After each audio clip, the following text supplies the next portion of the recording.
Hi, I'm Joni Patry, and welcome to my YouTube channel. Well, today I want to talk about the month of July, and boy, do we have an action-packed month ahead of us this coming month, so get ready. Now, before I start, I do want to remind everyone that I have a free newsletter that you can sign up for on my website. And this newsletter will give you every date and time in thorough detail about everything and even more than what I'm discussing today. So sign up for my free newsletter, go to my website and put in your name and email address, and you'll have all of my predictions monthly delivered to your email. So with that, let me continue on and give you all the excitement that's going to be happening in the month of July. Because what really flavors this month the very most, I believe, is the lunar eclipse that's going to be occurring. And this lunar eclipse happens on, depending on where you live, July 4th or July 5th. And this is, in the United States, the Independence Day. And there's many celebrations that go on this day.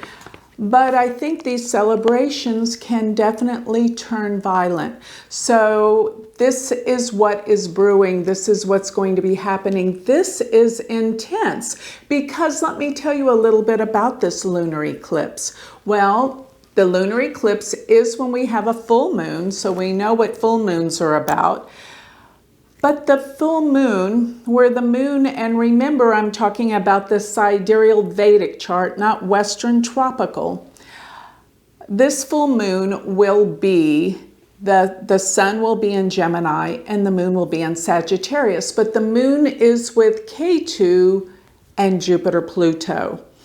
And this is part of what the intensity is all about, because Jupiter and Pluto just transited back into the sign, retrograde, into the sign of Sagittarius, where they had been in Capricorn, but together they converged back. I think that's very meaningful at the very first and last degree, first degree of Capricorn, and now they're the very last degree in Sagittarius. Sagittarius deals with fundamentalism. It does. I mean, a lot of people ask me that. It is the sign of spirituality and truth, the guru. But at the same time, when people go overboard with their beliefs, because Sagittarius deals with belief systems, they become fanatical. And I've seen this energy because it really is during the time that we have the most terrorist attacks. When we had Jupiter or Mars or K2 in the sign of Sagittarius. So this is what it will bring worldwide. And what I'm seeing in the United States, because this is a day of celebration, it will be very violent, I believe, because I've been tracking the cycle of Mars, and Mars being in Pisces, and it's about to go Gandanta, which I'm going to talk about, and it's been squaring the eclipse point. This causes a lot of anger issues. A lot of things are really surfacing right now that have been unresolved issues around anger for so very, very, very long. And another thing is, well, let me just say, first of all, going back to this lunar eclipse, depending on where you live in the United States, if you're on the East Coast, this lunar eclipse will occur about 45 minutes after midnight. But if you're on the West Coast, it will occur around 9:45 p.m. That's when a lot of these celebrations with fireworks go off. Be aware, some of these may not be fireworks. That's what I want to warn you very carefully about. Another thing that's going on during this time is transiting Uranus, the planet of sudden unexpected changes, is at 15 degrees of Aries, which when I look to the chart I use for the United States of America, this is exactly at the midpoint of Rahu and Ketu from that chart. So Rahu and Ketu in the birth chart I use for the United States is at that K2 is in Capricorn and Rahu is in Cancer. And this is Uranus at the midpoint. So sudden unexpected changes will evolve and happen. Another thing is that this eclipse is occurring in where the Sun and Mercury, and let me remind everyone, Mercury is retrograde. So Mercury is definitely going backwards and causing all sorts of things, bringing up things from the past. So many planets are retrograde. We have Saturn, Jupiter. We have Pluto, we have Mercury at this time retrograde. And Mercury retrograde has definitely brought up and brought back more of the coronavirus all over the world, but specifically in the United States because of so many people out and about, such as in riots, such as in protests, but this is bringing it back seriously in the United States. So a lot's going to change. There's going to be a lot of shutdowns of businesses again, and airlines will be canceled. Especially right now, they're canceled to go to Europe out of the United States. And who could blame them when we're on a sudden upswing with the cases of this virus? So I had predicted that when this Mercury went retrograde, this is what it would bring about because it's going back. And another thing that I think is the Sun and Mercury is in the nakshatra Ardra. Now, Ardra is the nakshatra that deals with tragedy. So I please tell everyone to be careful during this time because I believe there's going to be more riots and more tragedy. So another thing that I see happening is that around July 3rd, Mars is in a square aspect to Mercury. This even leads to more violence. People just want to be angry. There's something they want to be angry. Everything that they've repressed, all their anger issues are coming out now as Mars is in Pisces and we have Mercury in Gemini. And remember, Gemini has dignity. Mercury has dignity in Gemini. It is extremely strong there. So by July 12th, thank goodness, Mercury will move direct. But it's a little late because at this time, you're going to find that so many things have fallen. And I believe the economy is going to fall this month. Why? Because when we have the new moon, which is going to be July 20th, at this time, the new moon, Saturn will be exactly opposed the new moon. And this is difficult. I feel like so much is about to happen with this new moon. So Saturn is what? Saturn is depressive. It's oppressive. And when we have Saturn, I mean, it is exactly opposed this new moon, which of course is two weeks following this lunar eclipse. You'll see the results of this eclipse and what's been going on since the solar eclipse, that there is so much happening, that things are going backwards and there's so much repression, so much anger, so much hostility. And it's all building to what? A crescendo, because it hasn't been resolved. It hasn't been resolved since the 1960s. So I find that when planets do go retrograde, they do go backwards, they bring up all the old stuff that hasn't ever been resolved.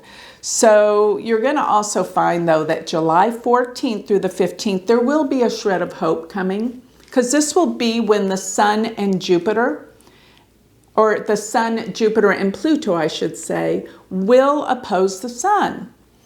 And this gives empowerment to leadership around the world, but I think it's very short because there is so much I'm going to be talking about in the next 6 months, because if you thought you saw everything that is horrendous or difficult from this coronavirus, think again. We're going to have another whole host of events. And I don't mean to scare people, because what I'm trying to do is prepare you so that you can weather this storm, because I see beautiful things coming the light at the end of this tunnel. This all had to happen to purge and cleanse, to bring a better world. And I guarantee you it will. There's going to be a massive healing on this planet. But around July 16th through the 20th, this is where things get difficult because Saturn will be in an incongruent aspect to Rahu. I call it a quincunx or an 8-6 relationship.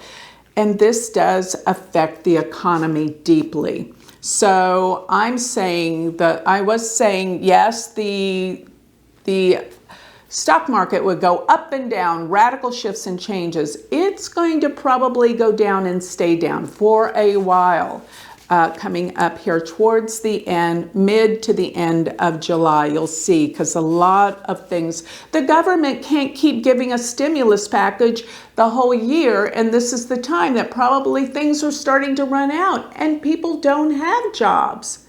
It's going to start making a turn. And from all of this, guess what? There's going to be a lot more anger. People are mad. Their jobs are taken. They have to have someone to blame, and they're throwing their anger out everywhere at everyone, including the government. So another thing I want you to know is that when Venus starts to square Neptune towards the end of the month, and it will also be in a quincunx aspect to Jupiter, this will be very close to the end of the month. There will be relationships and money concerns. So this will cause difficulty in a serious relationship. So this is a time to really lay low. And I would make sure I'm in control of my own finances and money. Don't trust anyone to handle your money, because I also see a lot of corruption during this time with the stock market and the economy. So July 31st, Venus goes into Gemini. And this means that really the retrograde process of Venus is over. And I find that 9 months later, following any Venus retrograde, which this would put us into a turning point around January through March, that Venus will give its effects later. And I'm looking at January through March of 2021 as a major comeback with the economy and a cleansing. So that's going to be the light at the end of this tunnel. But I want to fill you in on a few things that I have been sensing and feeling, because for so long, I keep telling people, I've been getting dreams about the past, dreams about being in the house I grew up in, dreams about my parents and my sister who have all passed. And I keep getting very vivid dreams. I keep thinking this has to be telling me something. Yes, it is. And I finally realized that all these dreams of the past were actually telling me, indicating to me that issues from the past, it's time that we heal them. And if you don't, they're going to arise later again with a bigger vengeance. Like right now, we feel like everything in the United States is reverted back to the 60s because we had all these racial tensions in the United States throughout that decade in the 1960s. And here it's come up again. Why? It was never resolved. And now it's time to resolve all of this anger and resentment. Here's some things that I'm going to tell you about one of my very specific dreams. But before I do, I want to tell you also there was another time that I had this meditation. And I asked, why do we keep reincarnating here over and over and over again? What is the issue? And the word that was displayed to me was resentments. And I thought, resentments? Why is it resentments? And I was told because resentments had the strongest emotional pull to them.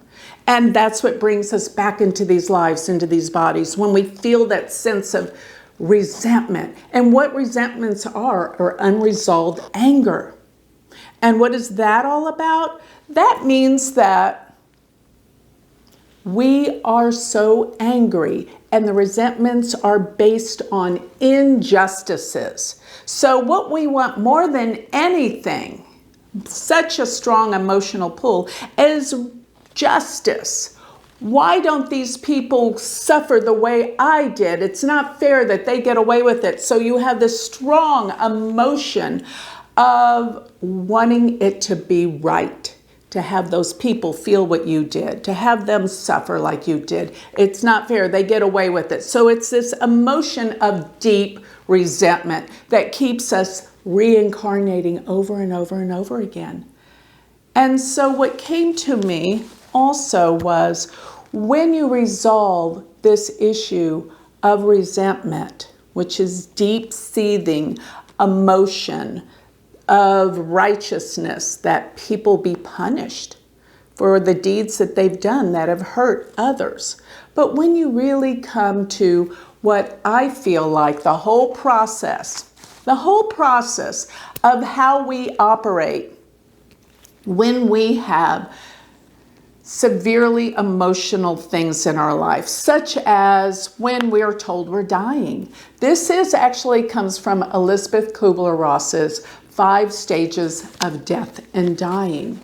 And the very first stage is denial.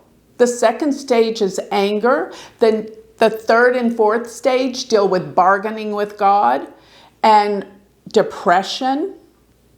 And then the last one is acceptance. And I believe that in all of life's journeys, whenever we have extreme events that cause grief, we go through these 5 stages. It's not only about death and dying. It's about any emotional big stage, divorce, anything in our life. We go through all of these emotions. This is a process. So this also goes in terms of the world events too. And so what happened with this coronavirus, first we denied it. It's not really happening. Secondly, what happens, the second thing you do is you pretty much get angry about it. Why us? Who caused this? What's this all about? The third thing is you bargain with God. Well, if I'm good, if I really take care of myself, I'll be well, and I've got to really, take care of things and be in control. But the fourth stage is depression. I believe that's where we are right now with all of this because Saturn's going to aspect the new moon this month. Saturn's depression. The moon is emotion. So we feel beat down. What are we going to do? I'm just to the point where I want to give up. But what does happen is the most beautiful realization is acceptance, because when you accept something as it is, means you surrender. When you surrender to all that is affecting you, the anger, the hostility, the pain, the suffering of this world, when you finally say, I surrender, guess what floods in? Acceptance. And with that comes peace and love. And what I want you to know, instead of all of this anger and hostility that's boiling over, it's purging. What we've got to understand for ourselves is that realize these great lessons that all of this is teaching us. What is the greatest lesson through all of this? That we realize that what's out there in the world is a reflection of what's within us. So if we go deep down and understand that everything out there is just to teach us a lesson, what is that lesson? To let go and let God. That lesson is to surrender. That lesson is to understand you can't control it. So what do? You come to a place of peace and acceptance, because you're not going to change other people, but you can change yourself. And as you do this, guess what? All of a sudden there's peace, because what happens, you come from a place of love. Now, all of these horrendous emotions of anger and destroying one another, those emotions from the anger and deep seething resentments that people just can't let go of because they want that justice. when you realize that we are all connected. You see, one time I was in communication with a dear friend of mine on the other side. She told me the other side is when you're one with everything. You merge with the collective unconscious and become oneness. And from that, she said, there's no fear. There's no negative emotion anymore because you're one with everything. Well, we are one with everything. And to hurt other people is like hurting ourselves because we're hurting a part of ourselves. So when you come to terms, when you truly get this, it's when the sky opens, your life changes, and there's love, there's peace, there's bliss, there's enlightenment. What is enlightenment? Enlightenment is when you open to the true wisdom of the universe, that we're all one, and that there is nothing but love. All of these things we imagined as reflections. We've come here to learn the truth and let go of that. And that's what enlightenment is, and that brings bliss and peace and evolves us beyond all the suffering, the pain, the hurt, everything that we are experiencing through all these events around the world. And it's time that we come to this place, because the only reason why we are here is to grow spiritually. And growing spiritually is where you become aware of the deep surrender, and the only thing that heals is love. And that is a much stronger, more powerful energy than the hate and resentment. It heals the hate and resentment. So when you love yourself and you come from this deep connection within and realize your divinity connected to all that is, there is no more hate or anger or resentment, and you evolve to enlightenment. So let me tell you a little bit about how I came upon this realization recently. It was through my dreams. Remember that the dream state is the most important state of the day. We have night and day, and we're aware and awake during the day, but we go to sleep at night. That's just as important as the daytime. Our day is split with sleep and awareness. So when we're aware, we're conscious in our waking hours during the day. But when we're asleep at night, this is when we connect to the subconscious mind. That is this point where we can be one with everything again. We don't have to just go to the other side to experience this. We actually do when we dream, when we go to sleep at night.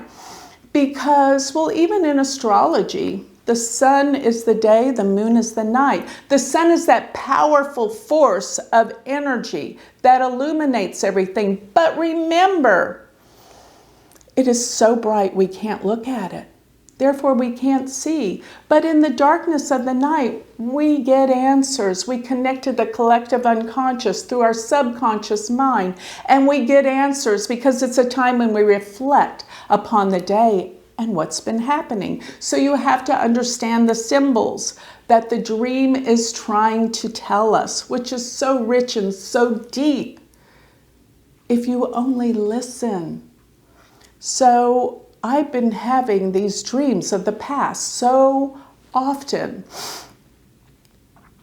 And so I really said, what is going on? What is it trying to teach me? And what came to me all of a sudden, everything from the past now is surfacing for us to heal, even in the outside world, which is a reflection of what's going on within. So what we see out there is the purging. So it's time to purge and to heal that within, because outside, what's without is within. And everything we are connected with. When we come to this realization, it all makes sense.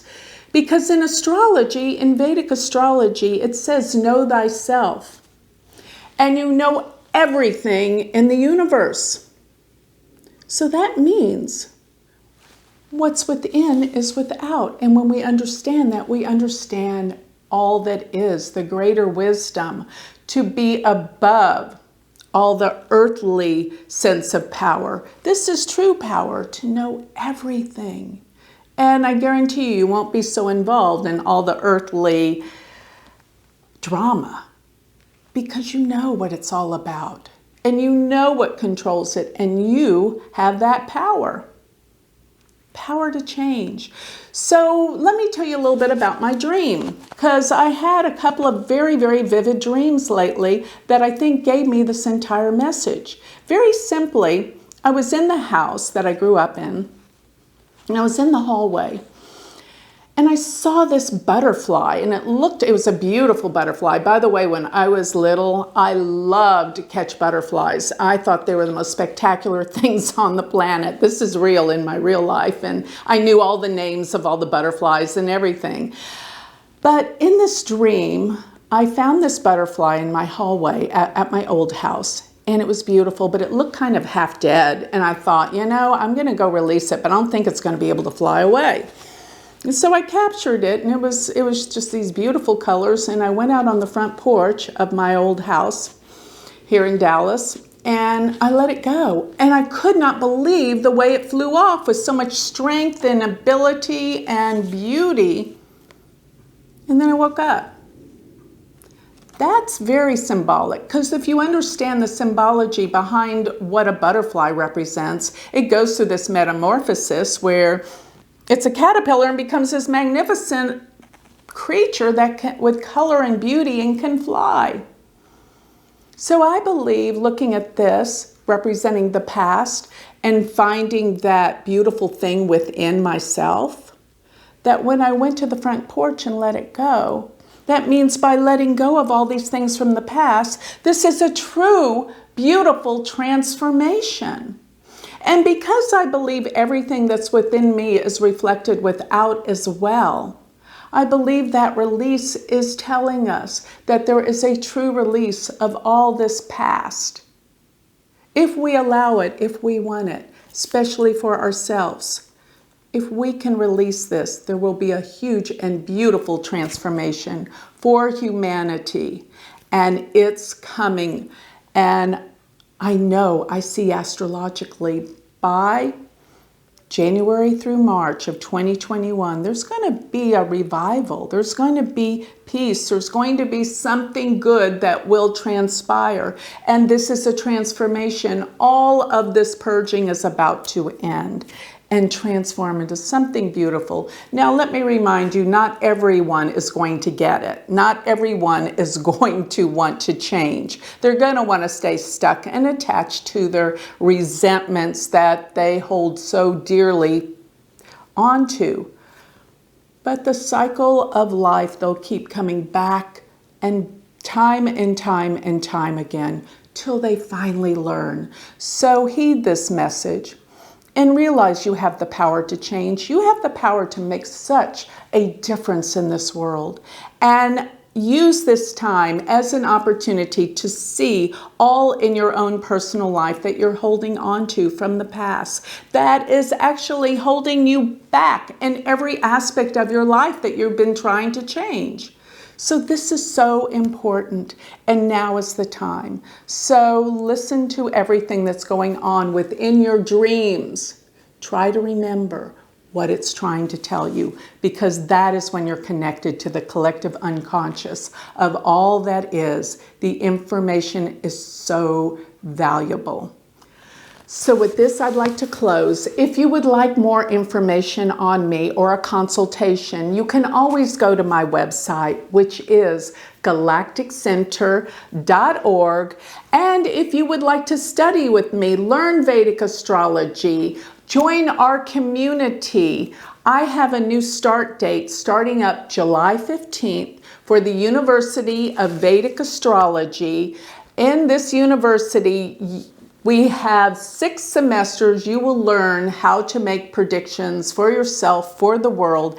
And we have wonderful live webinars weekly where we all come together and learn through current events. Plus there's 40 videos that are all in accordance to learning step-by-step Vedic astrology. So I hope you'll join our community of Vedic astrologers. Go to my website, which is University of Vedic Astrology.com. Thank you.